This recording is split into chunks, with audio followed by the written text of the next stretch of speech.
What's up, everybody? Welcome back to the podcast. Clock's running, the podcast for everything flag football officials. I'm your host, Ant, and Zane is unfortunately still on Fremont Street after a crazy weekend in Vegas. Speaking of Vegas, though, what a weekend it was.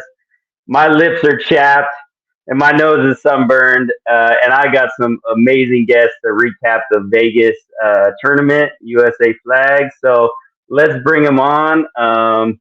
First and foremost, we got Petty Pat in the building. What What up, it do? Pat? What's up? What's up? Next, we got the head camel himself, Jacob. What's going What's on? up? What's up?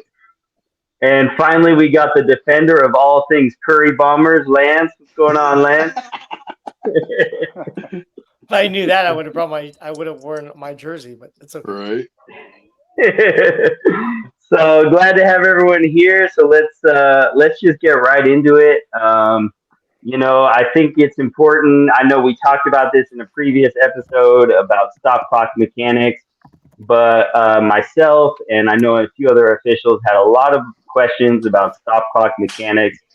So I just want to take some time and review it. This is the opportunity when the clock is actually not running, what stops it, what doesn't. So Lance, if you could just get a rundown of the letter of the law on stop clock mechanics for us. This is going to be interesting. Okay, so to put it mildly, clock stoppage occurs in the second half, and this is only in small ball format that we're talking about. When the scoring difference is one possession, which is either 8 points or less in men's or women's, or 12 points or less in co-ed. At the 1 minute warning, there are it's either 5 or 6 things that can stop a clock. So you have incomplete pass, out of bounds, change of possession, a score, a timeout, or an official's timeout. Those are the only times a clock will stop, where the clock starts on the snap.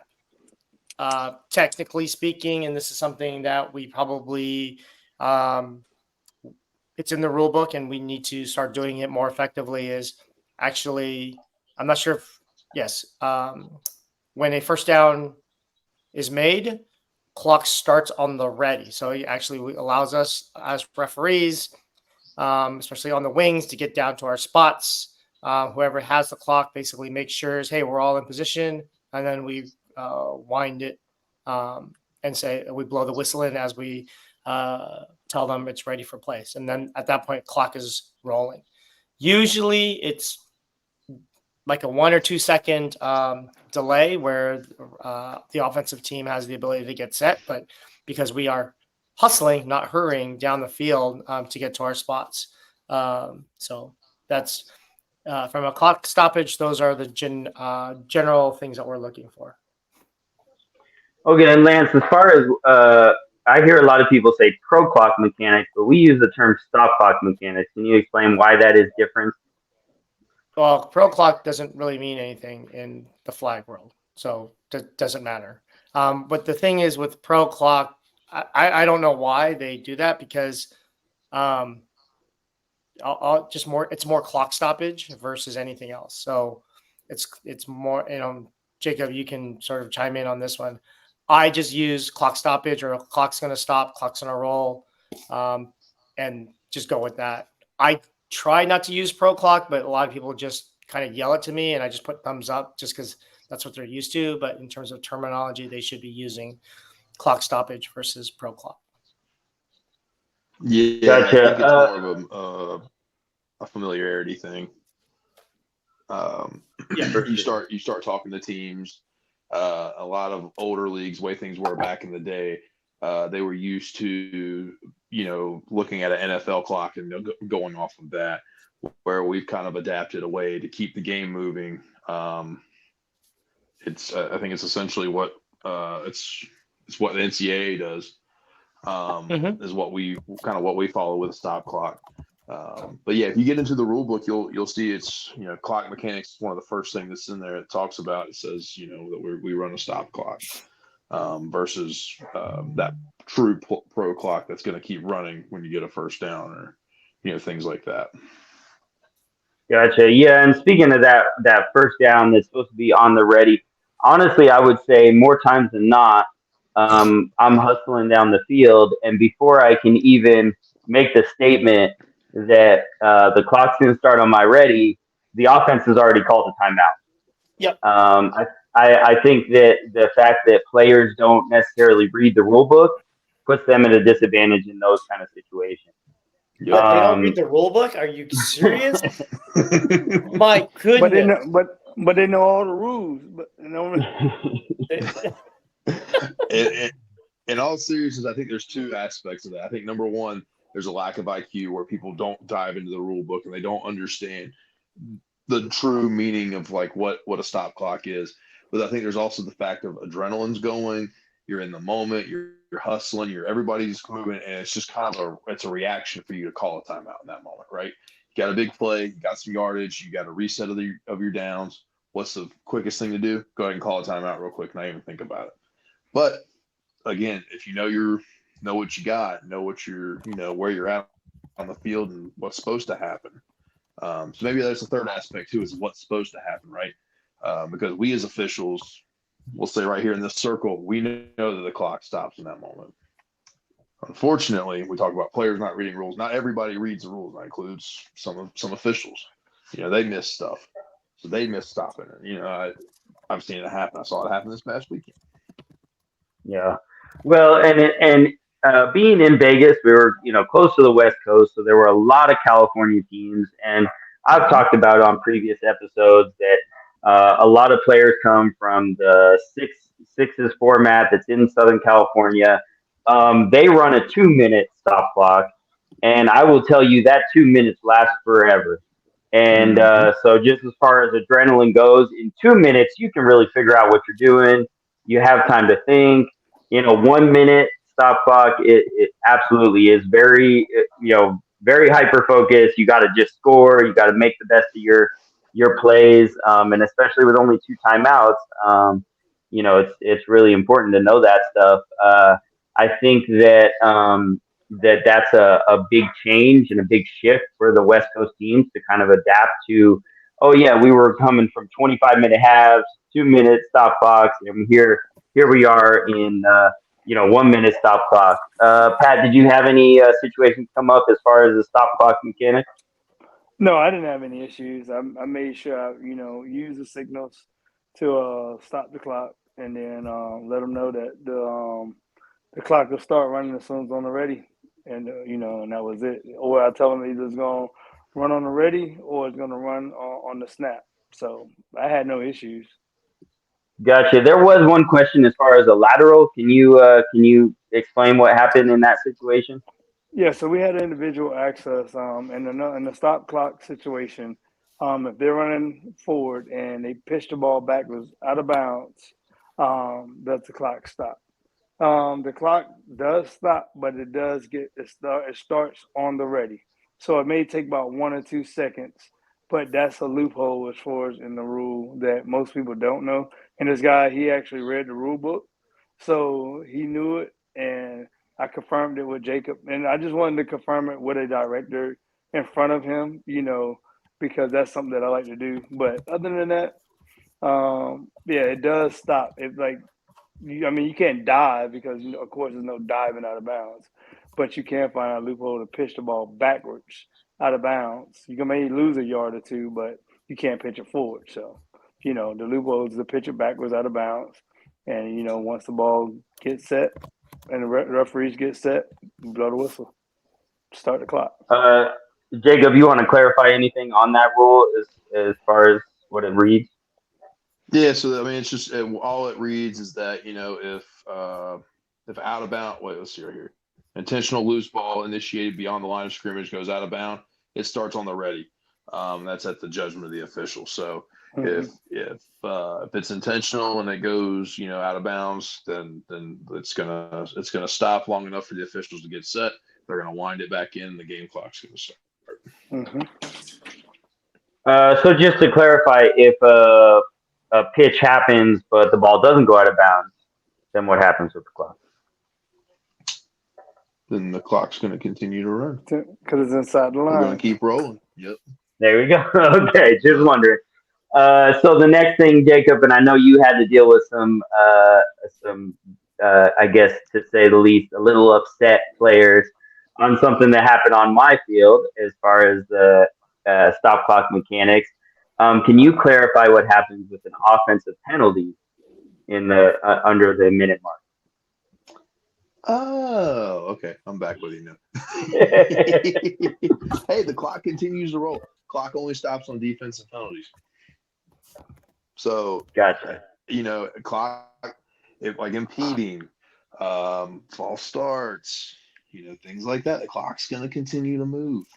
It only stops for defensive penalties, and I think that gets missed. Yeah, and I guess the easy All explanation on that penalties is, don't stop it. yeah, is with the defensive penalty, you're getting an automatic first down. And so Right. because you're getting a first down, it's stopping the clock. Mm-hmm. Gotcha. Okay, cool. Lance, anything else you want to add on this whole stop clock mechanic? First of all, when you say California, you're talking SoCal. We don't have that 6-man crap up in NorCal. So just make sure you clarify it's a SoCal thing. So Gotcha. just clarify that. No, I mean, I think the biggest issue that I have is what I dislike is when players ask the same question in the same tournament, same night, same league night. You just asked me the same question. Like, is the clock rolling? I'm like, yes, I just told you we're rolling. So what I would ask, people to do is just take a moment, read it. It's not that hard. And it's not a difficult read. Read the rules. It's why we put it out there for a reason. So that's just, Yeah, I mean, Lance, you're saying some players, but just say Law. It's okay to say that Law does not read the rules, and he asks the same question over and over and over again. No, it was funny. It's funny. We had Wednesday night league last night. Today's Thursday. The Wednesday night league. It was a great play. Got them inside the no run zone. There was a pitch, and the guy just decided to run. And I'm like, I haven't moved yet, and he's like looking at the cones. I'm like, oh, I'm on the 2.5 yard line. I'm like, yes, I've been here. The clock's rolling, guys. You're under 10 seconds. Come on, I don't know what you're doing. So it's just and they've played multiple seasons. So if they're net new, they're newbies, second season, I get it. But if you've been there, you've played on tournaments, you've traveled, I don't give you that benefit of the doubt. Sorry.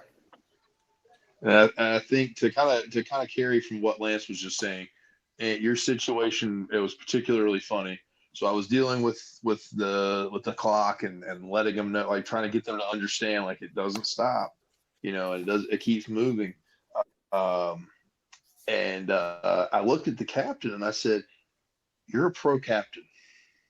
Like you should know these rules." And he looked at me and goes, "Nah, I don't really keep up with it." And I said, "Have a good day. No problem." When you stop telling me that you understand and you acknowledge rules, that's when I stop trying to break it down for you and help you out and help you understand. Because if you're not willing to put in the energy, why am I going to put energy into trying to make you understand something that you don't even have the time or effort to begin with? Yeah.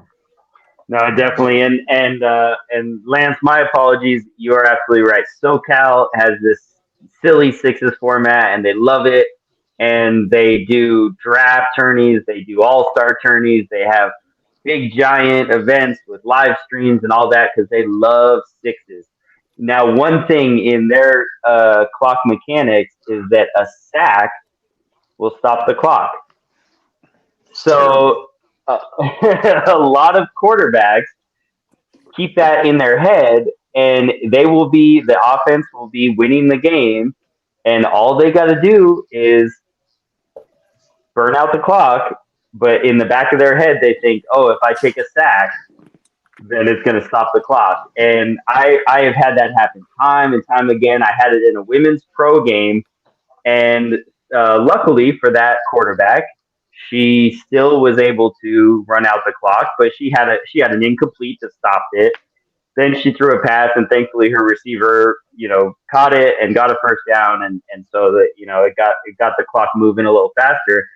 I went up to her after the game. I said, all you had to do was just kneel the ball, right? And she's like, oh yeah, this is different than Southern California. Like they get so fixated on that sixes format, and they forget that there are actually these national rules that we play everywhere else. So that being said, I think we should move on to the next topic, and I want to give Jacob the floor. I want to hear the best, the worst, the in between, everything you got. Give me your overall take recap of Vegas. Let's hear it.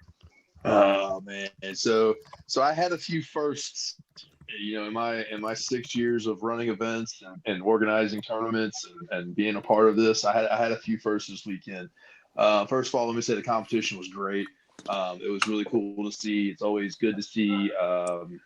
There's always a little special place for me in my heart for the contact divisions, just because that's where I come from. So it was good to see. It's good to see different styles and how folks play differently. Overall, all 3 days went really smooth. So I think that was, for my good, there's that. There's also we were very well staffed officials wise. I was very happy about that. I was very happy with the quality of officials that we had as well. We had strong officials on just about every field. I think the ugly and the bad for me, like I said, I had two firsts. So number one, in my 7 years of putting on tournaments, I've never been punched, and breaking up a fight right in the middle of it, I got punched in the back, and then another director got punched in the back of his head and flew into me. So that happened. That was great. And then another first for me would be I've never had a fire official on the spot. And I've been trying to figure out how to word it. Who is eating? All I hear is a bag crunching. Sorry. I'll mute myself next time. But no, you get. I think I've been trying to figure out how to word this, how I wanted to talk about it. And number one, I think at this point, I'm just going to go head into it.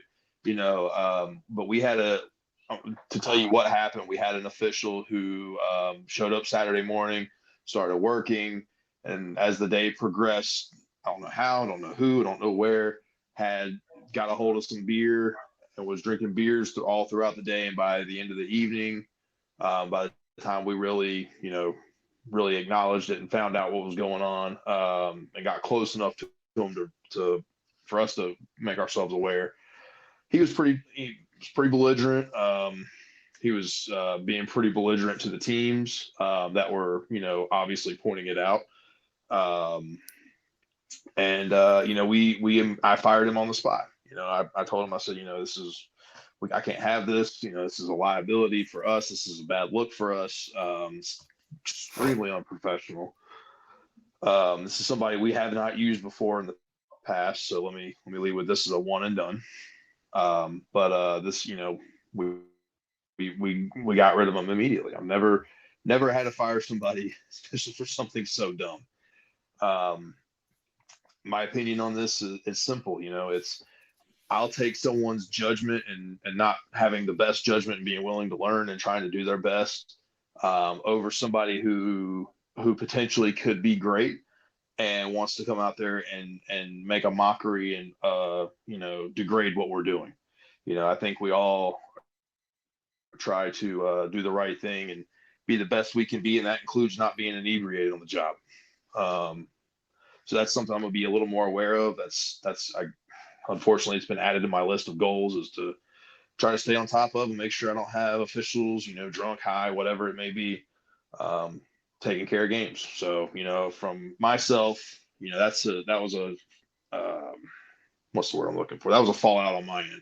So to any of the teams that were affected by him, I'm not going to name names because we're past it, but I personally apologize.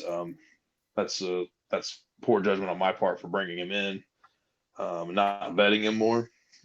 But we're just going to move forward. So, but to bring it back a positive light on the tournament, man, it was a good weekend. There was a lot of great games. There was a lot of great competition. I think that Heat got the best of everybody. Even it being in April, it was brutal. So that's my take on it. Sorry, I kind of rambled there for a minute, but No, that's good. And I just want to follow back around on a couple of things. First and foremost, I think you're taking it too easy on Chun. He's the one that punched you in the back of the head. Okay. And so I don't know why you're letting him off the hook. All right. So hey man, that's one of my brothers, man. Oh man. so all I know is there was something with that field, 7C, right? There was situation after situation. Yeah, I think we had two fights there on Friday. One went viral. Yeah, and then something on Sunday. I think in the co-ed there was something that happened. Something that almost, they were able to get that real quick. So yeah. So there's that, and but also though I want to say this. Jacob and Lance, both of you guys, as the next generation says, I want to give you guys your flowers. Since I've been working for USA Flag and been traveling nationally as an official, I have seen a huge improvement in the officials that show up. They come with pride in their job, and so I don't want one bad apple to ruin the reputation that you guys have built up. And honestly, I can speak for myself.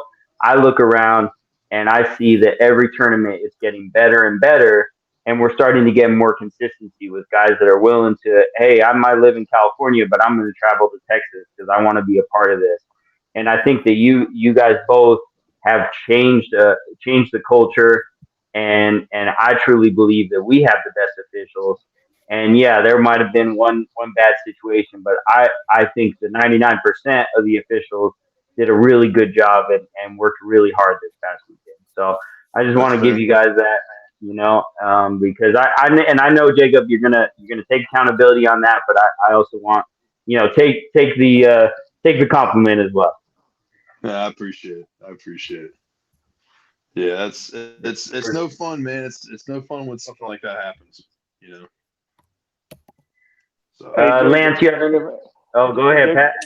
If I was over there, it wouldn't have happened. You already know how it gets down. Ain't no punching no camel sitting in the back of the head. You know how we roll. We roll deep. No diddy. Hey, to be fair, also, Jacob, I'm the one that sent Chun over to that field to help you out. I thought he was going to do a better job. I mean, I just felt like he would represent Dallas a little bit better than that. He grabbed All my right. arm when I was coming back up, and I didn't know what hit me. So he grabbed my arm. For sure. All I hear is Jacob, it's me, Jacob, it's me. But it's all good.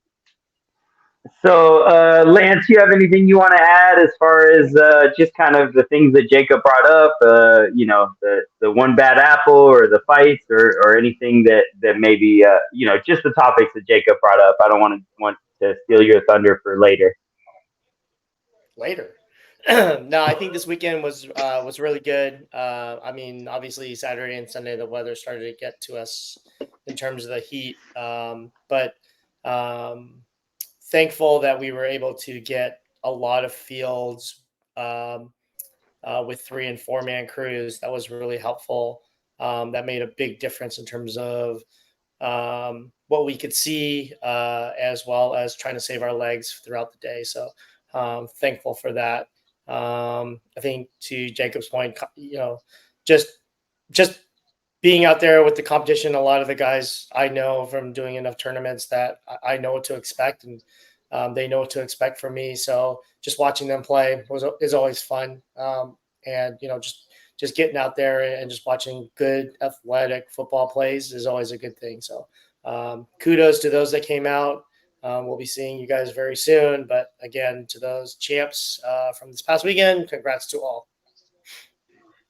So, Lance, did you use push pull mechanics at all over the 3 days? So we did do a little bit of push pull with Dean, mainly because I was trying to get him used to being on the line of scrimmage. So I was trying to sort of get him accustomed to what to look for, kind of my way of trial by fire, just to see how he would do. And he did great outside of the, him running and stuff like that. But he did really well. But outside of that, I really didn't do any push pull just because just didn't feel like it was right. But with Dean, I want him to get good exposure to be on that line in a 3-man crew. So that's what we did. How about you, Pat? You enable any push pull mechanics? No, I did not do one push pull at all. Nope, not one game. Nope. I white hat. I sat behind the quarterback on the line of scrimmage the whole game. Nope, I wanted to have the same view, the same look on both sides. I didn't need no change of opinions on how we do things on my field. Nope, I did not push pull. I was not confident, and not to say in the people that I had, but I had a different crew that I wasn't used to. Besides, when you came over and you maintained the line, that was the smoothest part of my game went that day for a good amount of time. But no, I did not push pull at all. I got my steps in. I think I texted Uncle. I said I had 124,167 steps that day. So yeah, Jeez. well that weekend. Well, I guess I'm proud to say that I did push pull one game. I was I changed off my white hat, put on a black one, and went over to a field that was doing a fives contact game. And I thought I was going to be in the back, and then all of a sudden the ref that was on the line said, "Nope, you get this half, I got that half." And okay, we're push pulling, I guess. All right, let's get it. So all right, well let's keep moving on. Pat, I want to bring you in and just really have you talk specifically about the contact formats. I'm sure you spent the most time on the contact field. I was there on Sunday, but just want to hear your recap of it and anything you want to share with us. Well, I can say to all the teams that did participate in the contact division, they did an outstanding job all the way into the last game of the day. But and we tried to brief that way before the game. But that was the only, I would say, 45% altercation that I had, and that's because everybody want to be basketball players and run on the football field like they want to fight. No, they're not going to do anything, but delay the game. But the clock was still running. So regardless, I felt that it hurt the team that didn't win, even though the score was a little lopsided at the end. But it did hurt them in the first half because that clock kept running due to the incident, which was talked about at the beginning of the game with both captains. But as far as you had, my biggest pet peeve was when I heard, "Oh, those rules are not the same in our league where we play at." Well, you didn't sign up for your league at USA Flag. You knew the rules when you signed up. Intentional grounding is a rule in flag football and contact. Sorry, I know you guys are used to playing touch butt ball, but this is intentional. It's intentional grounding in the contact flag football. Um, and I mean, you just had a lot of guys. Well, they don't call this holding. Well, this call as far as in our contact league. I'm like, well, what does the rule define as holding? Grabbing and all that stuff. I'm like, okay, what is the rule of blocking and contact? It's called open hand blocking. So how can you grab somebody with your palms wide open? Unless you got another hand in your palm, it's impossible to grab a jersey. So it's a holding. A hip toss is a holding. Um, as far as grabbing somebody, and there was another thing that I heard. Well, the referee on the other field said his shirt was untucked. I can grab right there, but the flag's on the side. But he grabbed the back of the guy's shirt. That's a holding. The flag's on the side. His shirt was tucked in. You grabbed the shirt out the back. There's no three flags. That's a holding penalty. Stop trying. All right, we're gonna move on. And then As far as I've seen a lot of flopping. Oh my God.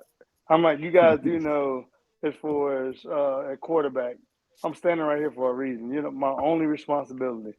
So when the defensive player comes in and reach for your flag and you're throwing the ball, you're jumping in the air and he's reaching for your flag and he touches your hip.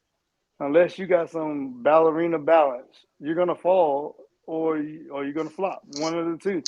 I mean, he didn't. The player didn't drive through you, or she didn't drive through you, because even in the women's, you know, they was looking for contact. I'm like, no, the contact is they can go for your flag as long as they don't run through you like Bill Goldberg or spear you. You're fine.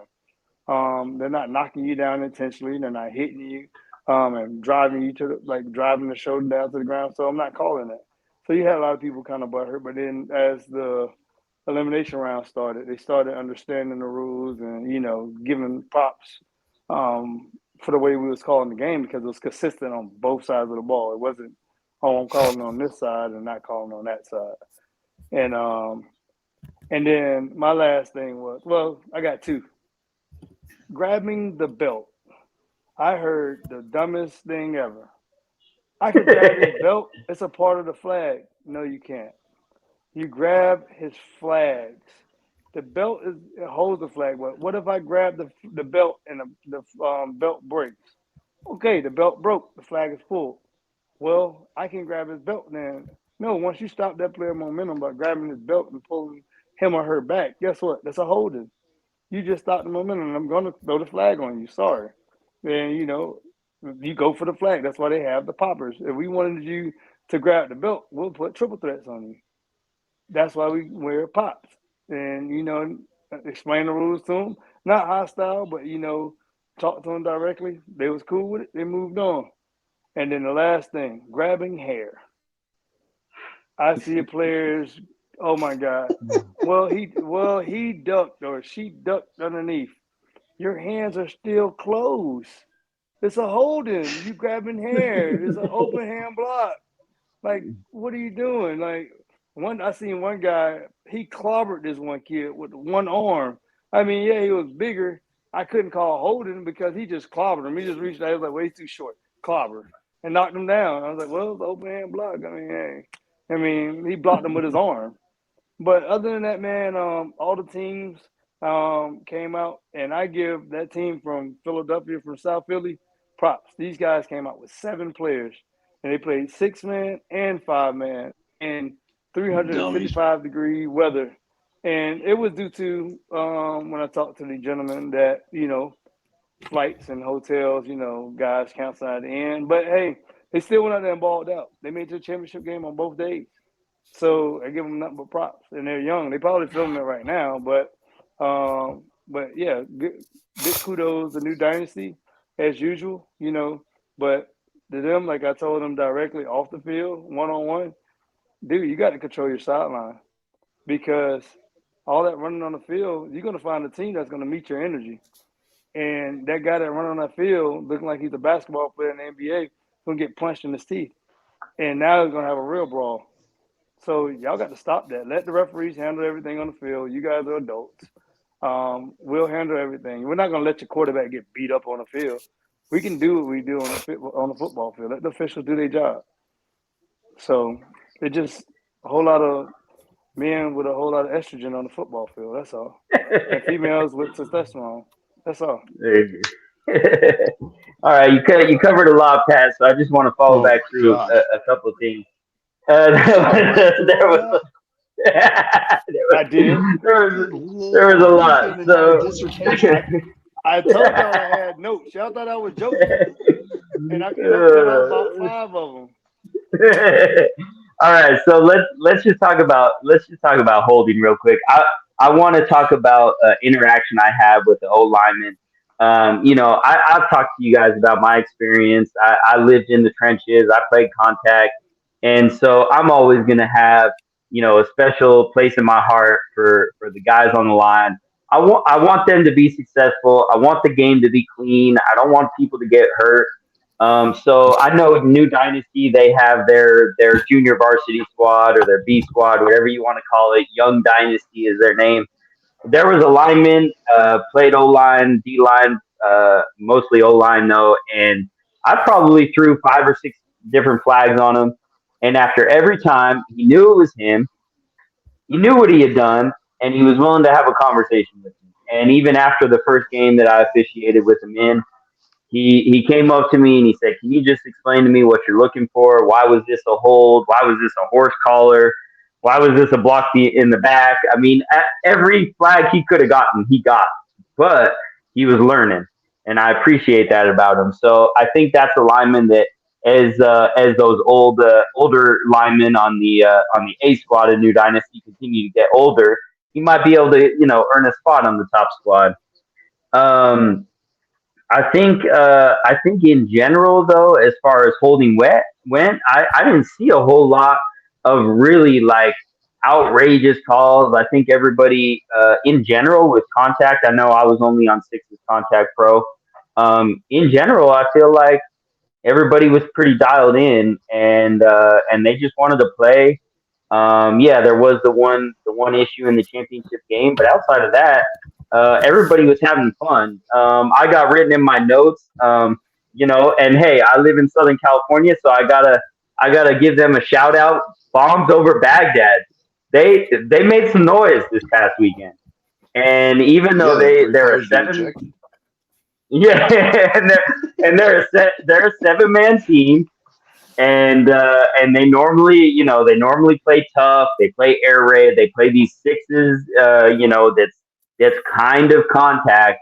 But they came to Vegas and they made some noise. And so I know that they can be a little rough around the edges, and they definitely drink a lot of Hennessy on the sideline, and so that that definitely probably gets some of those ejections happening. But I see them in the future making some noise in Tampa. I just want to say that. Also, if Jordan was here right now, I'd be saying this to him, but I'm gonna say it to you, Pat, and to you, Jacob. An East Coast team came to the West Coast and they lost. So Who? Who? So first Who's off, the East Coast first of all, we're gonna clear this up. South Philly Eagles. Those kids came with 7 people. If Camel City was to put together a team, 1 or 2 teams, and go out to Vegas next year, we would dog walk the shit out of all those West Coast teams. Sorry for my French, but it is strictly true. Unfortunately, Pat, that's been proven wrong. In last year in San Diego, a North Carolina Maj Podge came out there. Let me lead with this because I think this is and I think we all agree. What's the 2 most important positions in flag? Center and quarterback. Center. Center and Center. quarterback. QB and rush. Rusher. QB and rush. Yeah. Those are my 2 most important. They came out. They did not have a quarterback.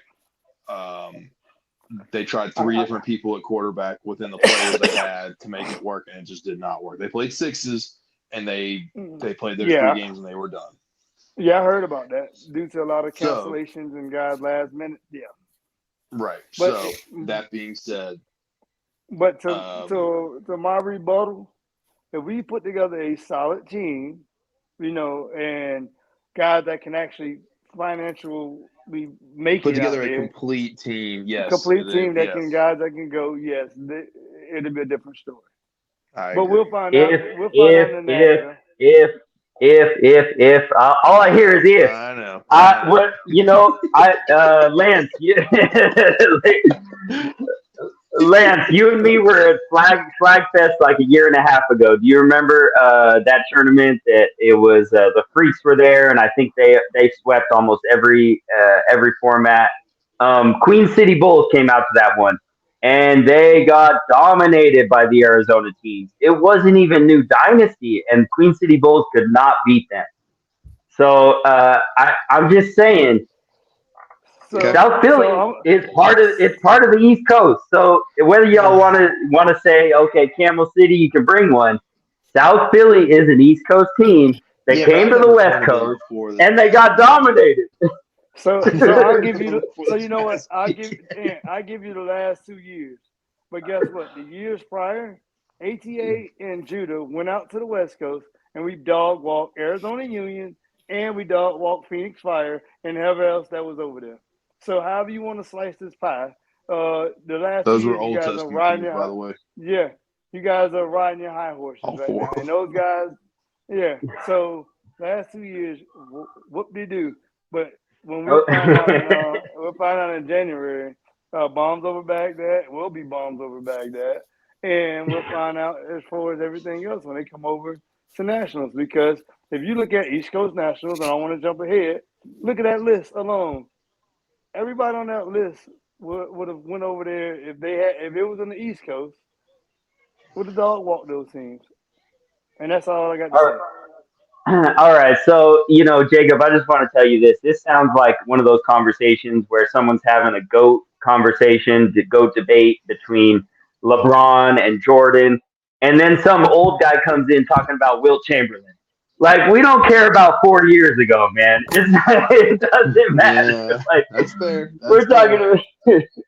we're, we're Again, talking for the about the, record, let's set the record straight on that real quick. You can't compare the two; they're different eras. It's like you can't. It goes Jordan, Kobe, LeBron in era order. You can't compare the two. Anyways, sorry. That's a trigger for me. Yeah, I got you. I got you. So, all right. But hey, I already know that this is what I was disappointed in. Being from Colorado, knowing a lot of the guys on the Bears, I was disappointed that they didn't go to Vegas. I really Yeah, I wanted to thought they see did. that, and I thought that would have brought some more competition. I saw plenty of conversation on one of Dula's posts about the fact that he was saying New Dynasty is the best contact team in the world, and right away the Bears are commenting and saying all these things. Hey, we won worlds, we won sixes, this or that. I mean, let's not forget the fact that Free Smoke Yep. won fives, right? Is Mm. that correct? Hey, Okay. Bears Yeah. swept it last year. Bears swept 5 and 6 last year, and just like New They didn't Dynasty sweep swept it this five. year. Yes, In they won Vegas. the 5. Oh, They and did they sweep No, in 5. Vegas. Okay, my bad. In Yeah, Vegas, they yes. did sweep because I refereed both of those games. But they no, so hold on, it's hold on. New Dynasty won one of them. no sixes was New Dynasty won by 1 point at the end because I was Yeah. refereeing it. Yep. Yeah, they did win. They beat the Bears in sixes, but 5 the Bears won that game. Yeah. So looking forward, I see on the team list, the Bears are the only team signed up for contact in San Antonio. I mean, at this point, New Dynasty's won what 3 tournaments? They've swept them. They got an asterisk in Santa Clarita. So that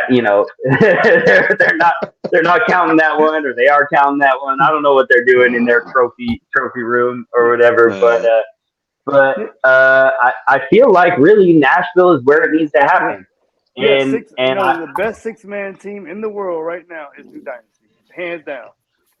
I will give them that. They got the stamp. A 6-man right now. For me, observing 6-man, I've not seen any other 6-man teams play on the East Coast, going to the West Coast with those guys. New Dynasty has dominated sixes, and I okay, haven't Jacob, seen. I I saw the look on your face. You disagree? What's your thoughts? I don't know, man. Like I'm trying to compare them up, because I look at the regions, right? West Coast would be New Dynasty, middle of the country, you go with, or like, let's say Colorado, the Bears, obviously. You've got Show Me Your TDs in Ohio. If we're talking sixes, Northeast, nobody's really standing out to me.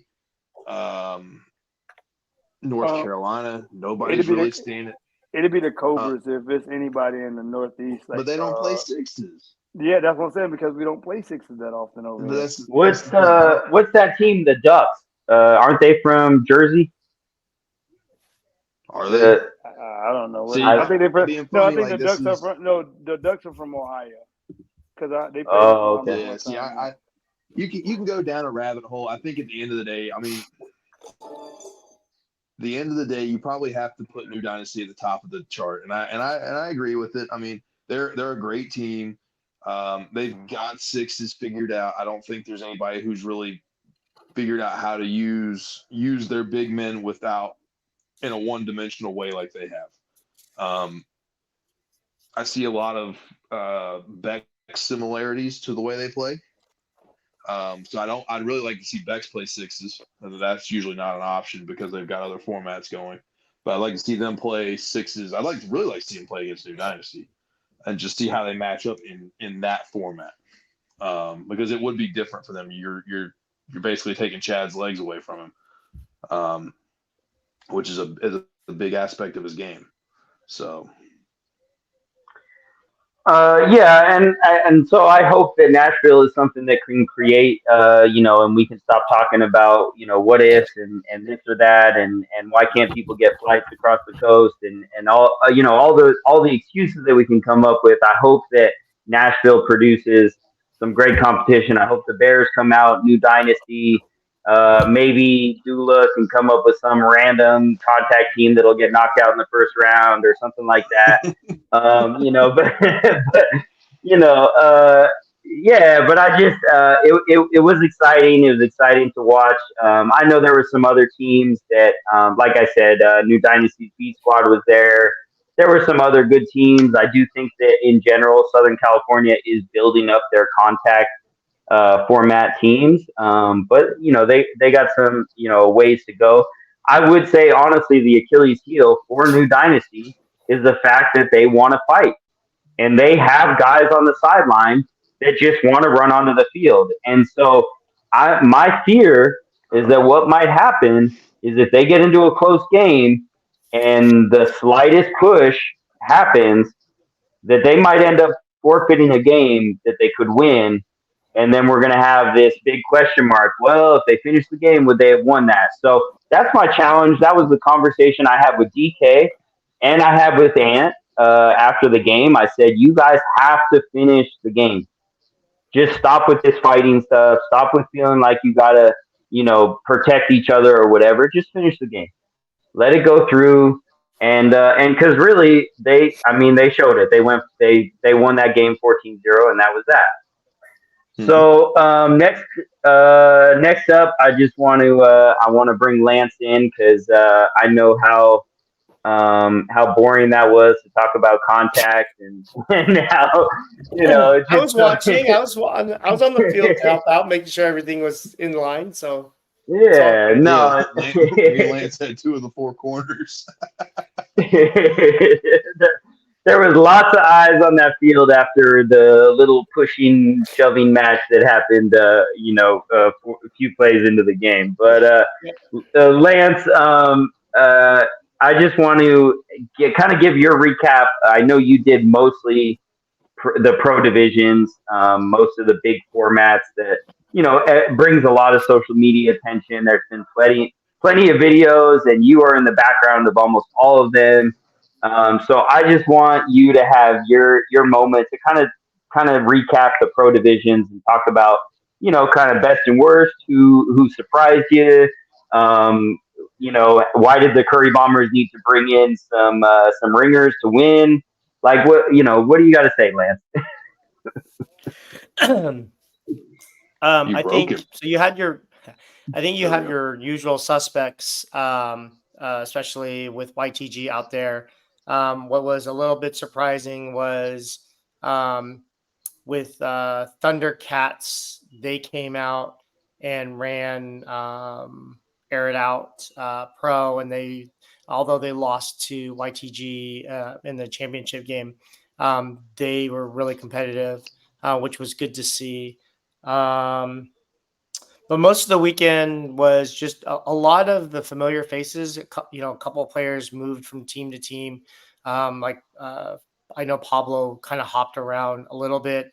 And I'm trying to think of who else moved from team to team. But most of the, a lot of familiar faces were out there just balling out, which was always good to see. So, from a team perspective and expectations, a lot of it was in the top 4. You kind of knew who was coming down the pike in terms of the top 4 in each of the formats. So it was just good to see good football. I don't really have anything that stood out in terms of oh my gosh, I didn't see that coming. I think Curry Bombers did really well. I know Law probably has a few choice words for me. especially in fours, but we won't get into that. But outside of that, I thought competition was good. People were struggling a little bit with the weather, but again, nothing stood out to me where I was like on upset alert type of thing. Guys balled out, guys who got to semis and championship rounds. I expect them to be there. So Yeah, I mean, the Thundercats, didn't they win 2 formats in Santa Clarita? mm-hmm. So, I Santa mean, I Clarita. think, yeah, I mean, I think they've kind of figured some things out, and they've kind of worked their ways up the ranks a little bit. I also noticed New Dynasty with a non-contact team. Was that fives or fours? What was that, Lance? They had fives. Fives, yeah. So I mean, they made it all the way to the championship on that as well. Um, I was excited to do the Olympic format, and I had a lot of fun with that. I hope that pro teams continue to like want to get involved in that and just kind of have a better understanding, even though it's not exactly IFAF, it's very close to it, and I think that it helps to prepare for international play, which is a great thing to be able to have, because honestly, outside of the trials that the national team has, they're not getting a lot of IFAF kind of play. There's not a lot of IFAF leagues or anything like that around. So I think Yeah. that's a good thing to a good format to have, and especially in these big tournaments. Um, So just to on the Olympic, it was nice to see the Canadians that came out and played. They did ask me what the differences were between our Olympic format versus IFAF, so I had to tell them a couple of differences. Didn't really affect their play. They a lot of the players I recognized from last year's tournament in Charlotte, so they recognized me. So they ran a lot of this summer offensive plays, but it was good to see them out here competing in both Olympic as well as normal fives. yeah, and in the women's pro, there was also a couple Canadian teams. Mm-hmm. I will say Canadian cuss words sound a lot worse than English cuss words, and and in because they're nice in the about it. Olympic division, yeah, in the Olympic division, I don't know, Jacob, is tone enough for an unsportsmanlike? What they were Can be. saying to me? I don't know what they were saying to me, but those words seemed real nasty. So I don't know, Pat. Have you ever been cussed out in another language? No, I got the gesture from the pinky when I was in Canada. I cut somebody off, and they rolled by, and it was like,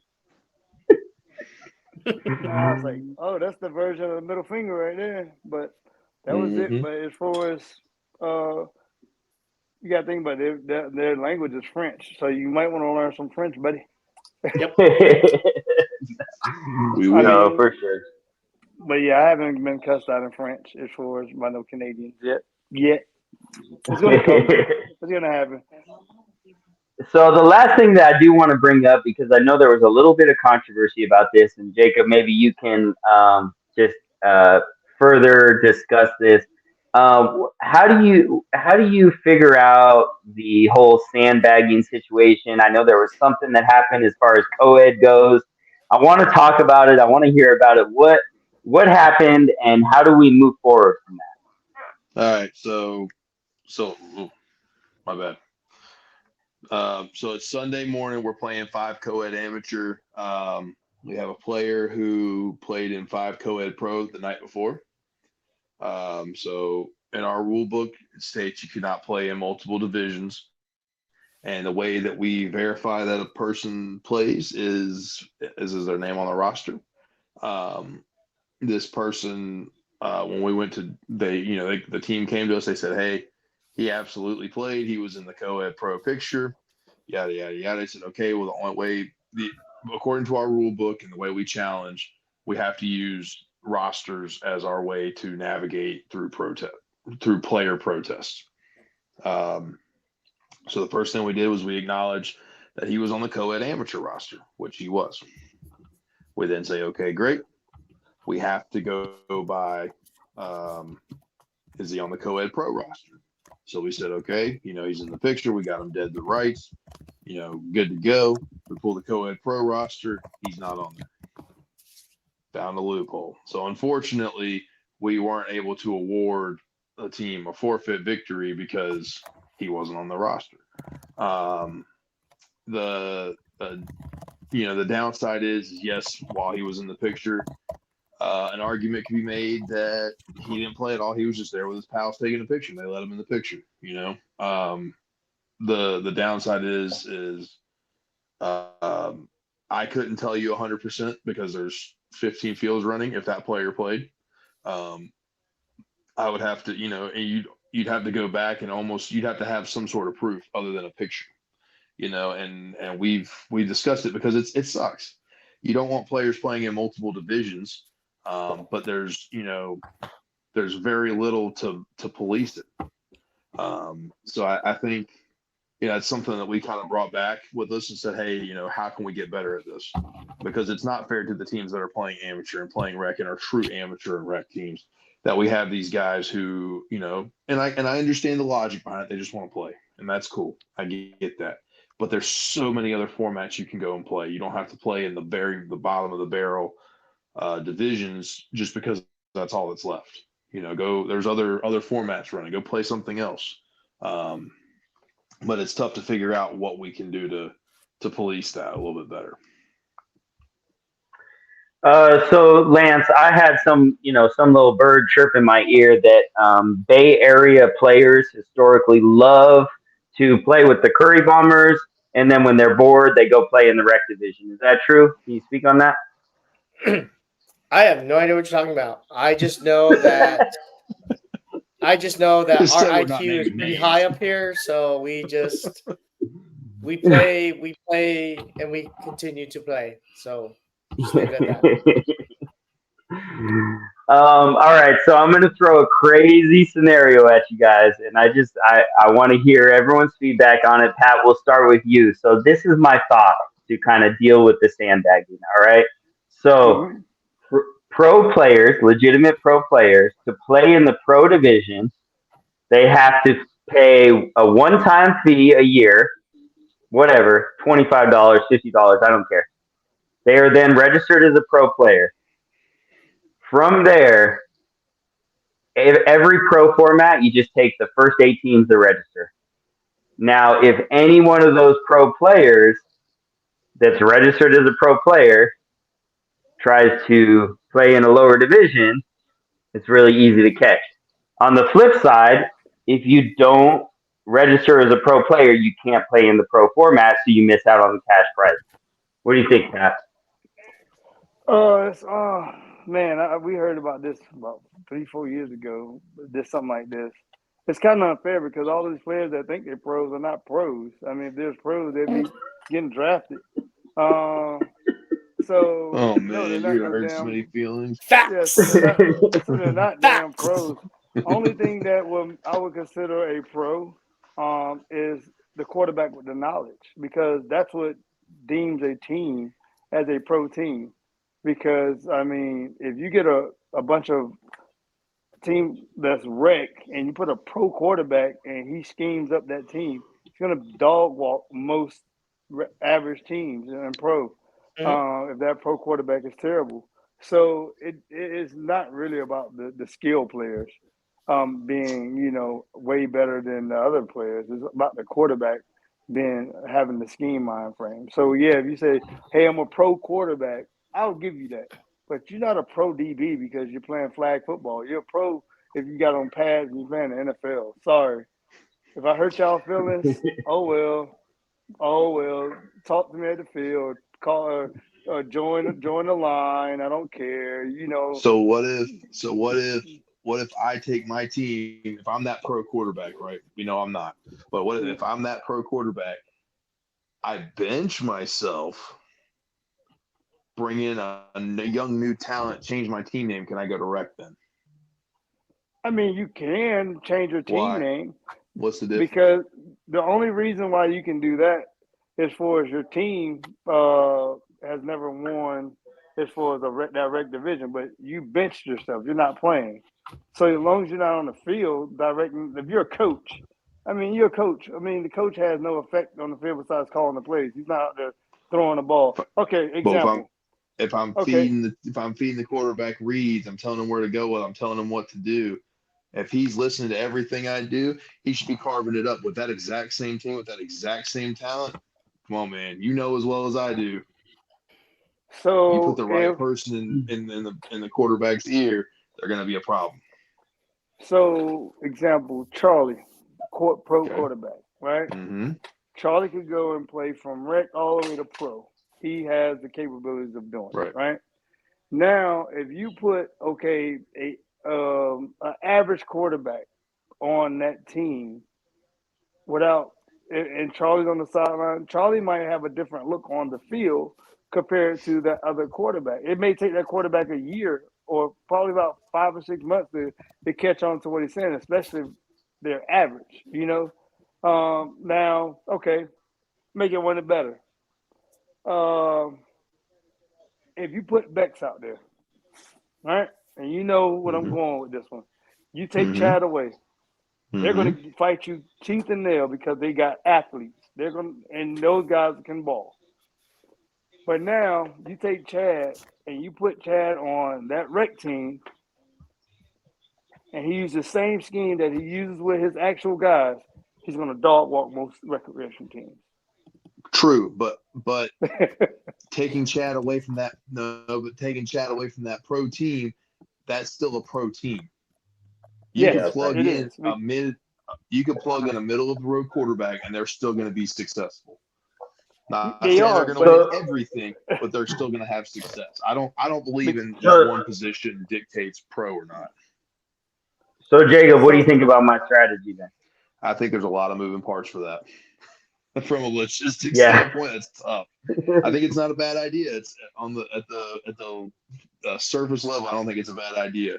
I think there's just a lot of moving parts that would have to happen. A lot of things that would make it difficult. And a lot more policing that would have to happen. That I don't necessarily know that we would have the manpower to enforce.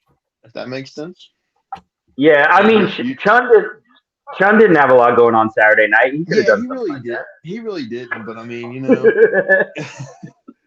it'd be a lot to put on him. He couldn't punch me as often. If he had to do that. So the one I will say this: if you run the same format at the same time, you can't. That's how you catch it, because they were done on separate days. It's easy to forget. Like, I know who exactly you're talking about, Jacob, because he literally talked to me last night and on Sunday. But if you have them at the same time, they can't hop fields because you can tell they're hopping fields. So if you have a player that's hopping between elite and comp, you're going to see it. So that's where the loophole kicks in. So I don't know how scheduling blocks are designed, so on and so forth. But if you have them at the same time, that eliminates all of the problems, because I can see from field to field, you're going to see this one dude running back and forth. I forget who was doing it in Vegas, but it was a different format. He was changing jerseys, it was 4s and 5s. I'm like, that's fine. I don't care. You do that all day for all I care. Mm-hmm. Right? It's 4s and 5s. Yeah. It doesn't matter to me. Right? So he was literally changing jerseys between offense and defense. Great, you can do that. But to answer the question, Ant, logistically, you want to deal with that? If it's your idea, great. How would you do it? Think about it this way. If you can't do it, I doubt someone else is going to have to figure it out. So just say I mean, sure, but I probably wouldn't be able to officiate as much if I was. I'm not willing to sacrifice that. So yeah, and I know as far as just how the schedule blocks landed. Ultimately, co-ed is another opportunity for women, right? Because men have all the opportunities to be able to play as many different formats. They have across the board, where women don't have as many, and so co-ed is really their extra format that they can shine. And if a co-ed team is smart, like for example, She Unit that continues to win, they have a female quarterback, and so she's being able to play. Now I know I can speak on She Unit. For example, they played women's pro and they played co-ed rec, and that was just because of how the schedule block landed. And and so that's just how it goes. I think as far as co-ed rec went, there was a lot of pro players playing in co-ed rec. At one point, I literally saw a team that was made up of new dynasty players and lace up players. Now, those are two very much pro teams, but on the flip side of it, the other team seems pretty pro as well. So I don't necessarily think that co-ed in Vegas was too messed up, just because I think there were those kind of schedule issues. But yeah, I think it's something that we can continue to talk about, always talk about, is how do we stop sandbagging? I think there's some pro players that just look at it like, I'm going to jump on a field just to warm up, and I don't care if this ruins someone's playoff chances or whatever it is, and they just But on the flip side of it, Pat, just like Pat said, how many pro players are there actually? Right. But that being said, we have had an amazing show. We recapped Vegas, and so I just want to plug our socials real quick. You got us on YouTube, Spotify, Facebook, Instagram, TikTok. We are all over the place, and I appreciate everybody listening, guys. I appreciate you coming on, and hopefully everybody's using aloe vera this week. Next week we will be talking about East Coast Nationals, and so I can't wait to see everybody. Have a good night. All right. All right, be good.